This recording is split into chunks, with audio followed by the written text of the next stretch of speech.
everyone. Today is gonna be day 2 of my training cycle. I'm gonna squat today and then do some leg accessories. I thought it would be cool to bring my husband in here, Scott, to just kind of give me some tips and pointers about my squat. I know I've been doing this for a long time, but things change over time. I just wanna make sure that I'm doing it properly. I wanna make sure that my form is still okay. I want to just get a second opinion, a second set of eyes, just to be safe. Scott's done bodybuilding shows, powerlifting competitions. He is very successful in his training. He just knows what he's doing, and it's just kind of nice to have him to not only tell me what I'm doing right and wrong, but just to also give me some motivation too. So I'm gonna warm up first, and then I'll have him come out and just kind of watch my squats.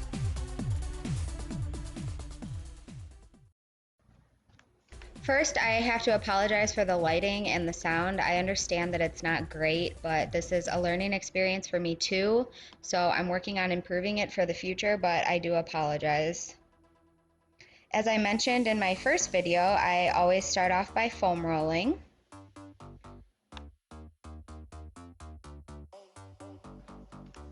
And then for all my lower body or leg days, I do some of these leg swings back and forth and then to the side for each leg. Again, just trying to get the blood flowing to the places that will need it for this particular workout. I'll do a few stretches, just trying to get loose.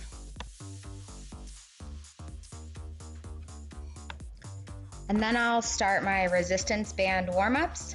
These are banded leg extensions. I'll do about 20 or so on each leg. These are a great way to get those muscle fibers in your quads firing. Then I'll take my handy dandy hip circle from Mark Bell Slingshot and just do some side steps. This definitely fires those glutes. While I'm doing this, I'll manipulate the angle of my feet, either pointing out a little bit inward or straight forward, and this will help target all aspects of my glutes. After that, I'll do some banded hamstring curls. I occasionally have a tendency of cheating these.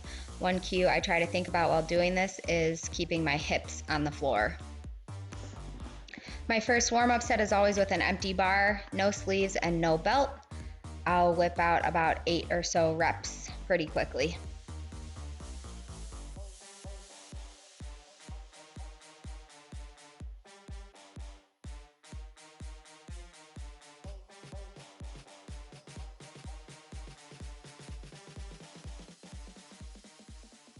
Okay, so here we are with Scott Schwartz, my husband. He's going to teach me how to squat today. You want to give a little background? Sure. I have my bachelor's degree in kinesiology with an emphasis on exercise science. I have my CSCS, Certified Strength Conditioning Specialist certification. Been powerlifting for a long time. I know Lindsay knows how to squat, but there's always room to get better. So we'll see if there's anything to make some improvements on today. All right, who's that? That's Big Scott. How do you get to that point? Not a lot of food and a lot of hard work. All right, here we go. So first, Scott recommended that I do a warm-up in between my bar warm-up and my actual working set. I was gonna go straight from 20 kilograms straight to 50 kilograms, but I'm gonna warm up with 40 kilograms, so here's that. The reason I mention this is because I do want to emphasize the importance of warming up in case I haven't already. Even if you feel like your body is warm after your, quote, warm-ups, gradually working up to your working sets is really important. If you make too big of a jump, your body may not be fully ready for the heavier weight. And personally, I'm not interested in getting hurt just because I avoided an additional warm-up set. Okay, what did you think so far? I honestly think your squat has gotten better over the past couple of years. I think obviously taking a step back and lightening it up to refine some things is better.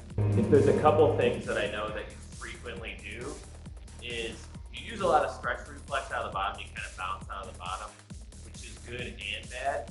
Your problem is you tend to shoot hips up first when you do that. You kind of come a little bit out of position, nothing major.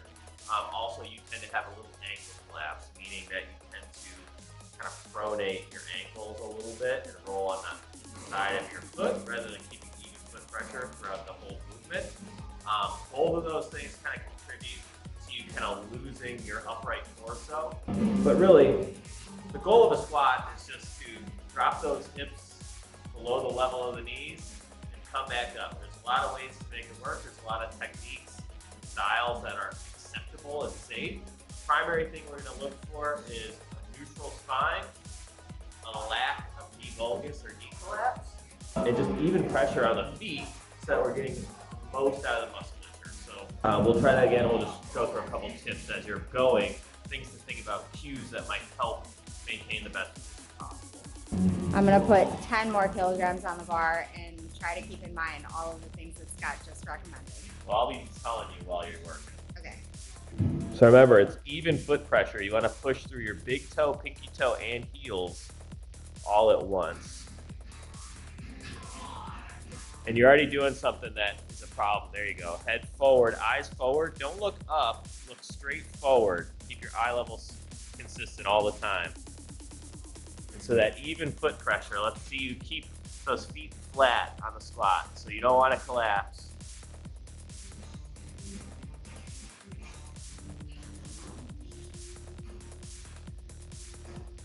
Good control into the bottom. Way to fight for upright.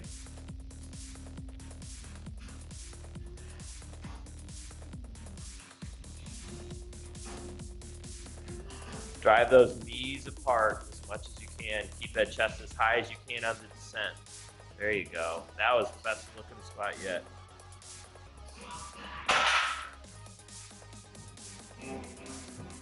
Might have been a little ambitious. That was hard. Wasn't bad. How did my ankles look? They're still falling in a little bit. I think the biggest thing you need to worry about is keeping those knees out and chest up high, because what's happening is your knees are traveling forward and your ankles are kind of collapsing to follow. Okay, well, I always feel like the first set is the hardest, so maybe the next one will be okay. If you guys are having trouble understanding what I'm referring to in Lindsay's squat, is this inward ankle collapse that she tends to have as she comes out of the bottom. A lot of that has to do with how her knees are traveling. So she pushes, her knees collapse in, and then she's losing pressure on the outside of her foot. Something that can help cue this is think about opening the hips, spreading the floor, big toe, pinky toe, heels, and pushing straight up, rather than letting those ankles and knees follow and collapse in. You're just losing even pressure, you're losing strength, you're losing muscle activation. So a big focus, like we said, knees wide, entering the bottom of the squat, control in the bottom, and a nice upright torso. So my question is, if that is how I feel the strongest, how do I change that? Because if I change it, I feel like I'm weaker. You have to make a decision. Does a more optimal mechanic over time mean you'll be stronger in the long run? Or are you playing the short game and what's strongest now? If you're running up to a meet and it's some minor issue that's not going to be mechanically dangerous, I say go with what's strongest. If you're in an off-season setting, kind of resetting on weight, why wouldn't you give 8 weeks, 12 weeks of making what might be a mechanically advantageous change a shot and see if you end up stronger at the end of the training cycle? Worst case scenario, you just make improvements to some weak areas within the movement, and you can go back to the stronger technique later. Noted.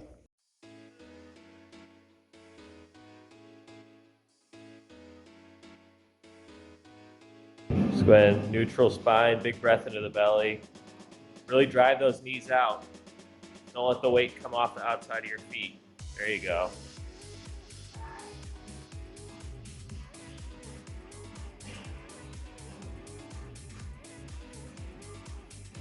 Fight for upright, don't forget about that.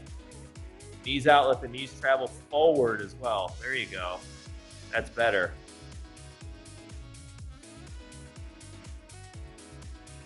There you go.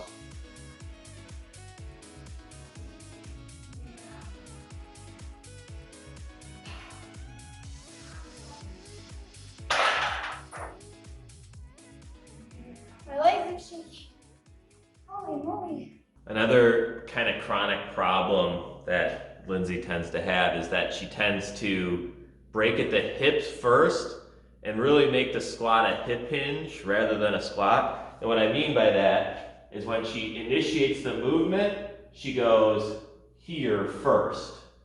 So my knees haven't traveled at all. I'm starting to drop with the hips, and now I have nowhere to go but back and to hinge at the hips and create a bunch of hip flexion forward. And then you end up doing that good morning squat. It's tough to reach depth without kind of folding over. So what you want to do to initiate a squat is with those knees tracking out, even foot distribution, all the stuff's tied together. You want to break at the knees and the hips at the same time. There's nothing wrong. It's actually a positive to have a good amount of forward knee travel, because that's going to allow the bar position to maintain a line over the center of the foot. So you start here, and you'll notice how more upright I'm able to maintain, and how if there were a bar theoretically on my back, it would be over my mid-foot. It's also going to give me the most stability on the bottom. So that's this versus this. That's an exaggeration, obviously, but you see how big of a difference initiating the movement simultaneously with the knees and hips versus with the hips alone can help create a more mechanically efficient squat. What a good dog. So notice here that once I have the bar secured onto my back, I take one step back with my right foot, one step back with my left, and then a third mini step to adjust my feet evenly. I will try to keep my feet here for the duration of the lift. In competition, you will get red lighted if you adjust your feet after the squat command. It's important not to expend too much energy in your walkout. It should be as minimal as possible to get your feet where they need to be. And I also don't adjust the bar on my back once I unrack it.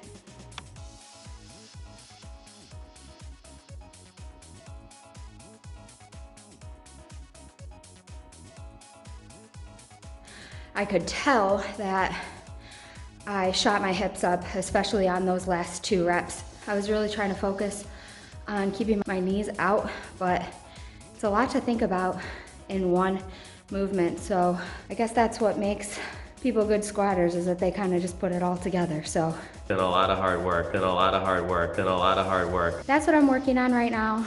This is a lot heavier than I've gone in the past while. So this is really hard, but I'm pushing myself. So it is what it is. Another consideration is breathing. Notice that I will always take a big breath in before I descend, holding that breath until I get back to the top. I mentioned this for benching as well, and again, we can get further into this at a later time, but don't forget that a loose breath results in a loose body.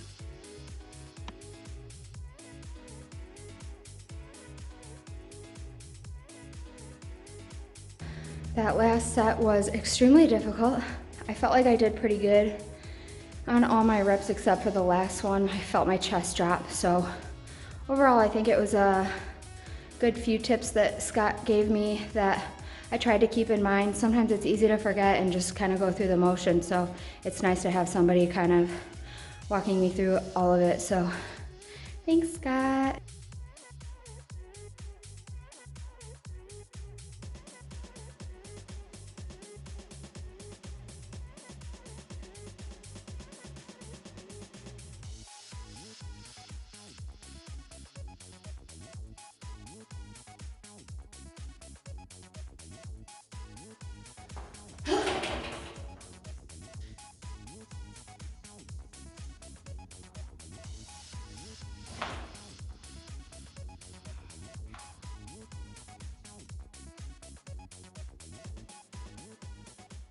This video makes it look like I'm not getting the full range of motion, but I am, and that is something to consider as well. Make sure you're squeezing those quads on each rep.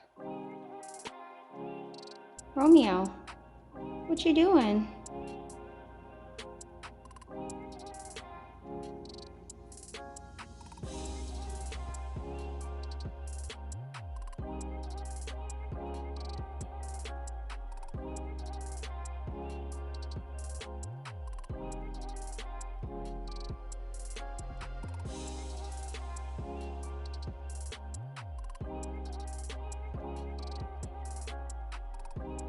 Again, with the range of motion, full range of motion is important in almost every exercise, even exercises for the dreaded, often neglected calves.